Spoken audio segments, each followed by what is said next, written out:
Imagine someone named Daniel. At work, people think he is a little strange. Not rude, not cold, just slightly closed off. When his colleagues invite him for coffee, he sometimes says he has something urgent to finish, even though there is nothing urgent. When everyone starts talking about the company party, Daniel smiles, nods, and already knows he probably will not go.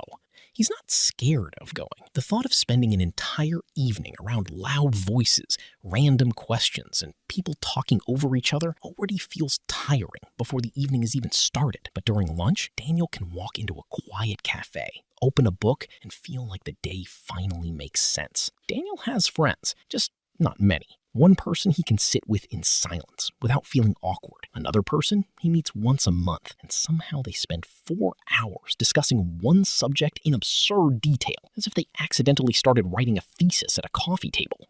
If Daniel has to give a presentation at work, he will do it. If he has to make a phone call, he will make it. If he needs to meet someone new, he can handle that too. He just needs to disappear afterward. He needs to close the door, turn down the noise, and slowly come back to himself. Daniel is an introvert. His story is not about fear. It is about energy. For him, social life is like bright light, sometimes beautiful, sometimes necessary, but if you stand under it for too long, you start looking for shade. Now imagine Emma. On her first day of college, she arrives early because she does not want to walk into the classroom last. Near the door, a group of students is already standing together. They are laughing, introducing themselves, and talking so easily it feels like they have known each other for years. Emma walks closer and pretends to look at her phone. She is not really looking at anything. She is listening to every word, waiting for a moment where she can naturally join the conversation. The moment never comes.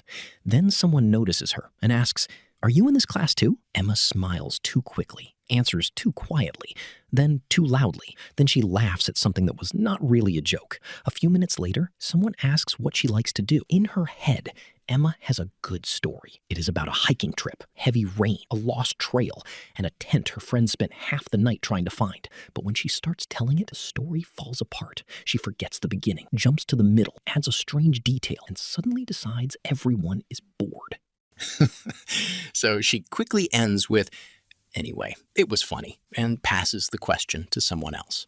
For the first hour, Emma barely speaks. But later, when everyone is sitting in a small cafe, she begins to relax. She makes one joke, people laugh, and then she makes another. Someone says, "You were so quiet at first. I didn't know you were funny." Emma walks home tired but happy. Emma does not necessarily want fewer people. She just struggles to get through the first few minutes. That is shyness. It is like a rusty door. At first, it creaks, resists, and feels like it might never open. But if you give it enough time, enough warmth, and do not pull too hard, the door moves. Then there is Noah. Noah also says he is an introvert because that is easier. Easier than explaining why he can stare at a simple message for 3 days and still not answer. Easier than admitting his hands sweat when an unknown number appears on his phone. In school, Noah loved football. When he played with friends in the street, he was confident. But the moment people started watching, his legs stopped feeling like his own. In an important moment, he would pass the ball to the wrong person, blush, and replay the mistake in his head for the rest of the day. During presentations, his voice would disappear, even though he knew the material. Sometimes he knew it better than everyone else, but as soon as he stood in front of the classroom stopped being a classroom. It became a courtroom. Every face looked like evidence. Every pause felt huge. Even his own breathing sounded wrong. One day, Noah was offered a part-time job in a store. He needed the money, so he said yes. He bought a shirt, set an alarm, woke up early, got dressed, and walked almost all the way to the bus stop. Then he turned around and went home. He could not make himself enter a place where he would have to talk to strangers all day. Later, he felt ashamed. He decided he would call and explain, but the phone call became impossible too. Noah is not just shy. With shyness, the door is hard to open. With social anxiety, it feels like someone is holding the door shut from the other side. A person can want friends, work, love, and ordinary conversations, but their body reacts as if attention from other people is danger. From the outside, it can look like laziness, coldness, or introversion. From the inside, it feels like an alarm going off in the wrong building. And finally, imagine Evan. Evan was a student. One morning, Evan overslept and was going to be late for an important seminar. Not terribly late, maybe 20 minutes. He could have walked in, apologized, and sat down. But he stopped near the entrance and started imagining what would happen. The professor would look at him. Everyone would turn around. Someone might smirk. Then he would have to explain. So Evan decided not to go in. For a few minutes, it felt better. Then a message arrived. Professor Harris asked why you weren't there. Now Evan did not just have to explain being late. He had to explain being absent. So he missed the next class too, then another one. Then he started avoiding classmates because they might ask where he had been. Then he stopped opening emails because the same question might be waiting there, only more officially. Every new absence was supposed to save him from one uncomfortable conversation, but every new absence made that conversation bigger. Over time, the university stopped being a place he could return to. It became a giant door with too many explanations behind it.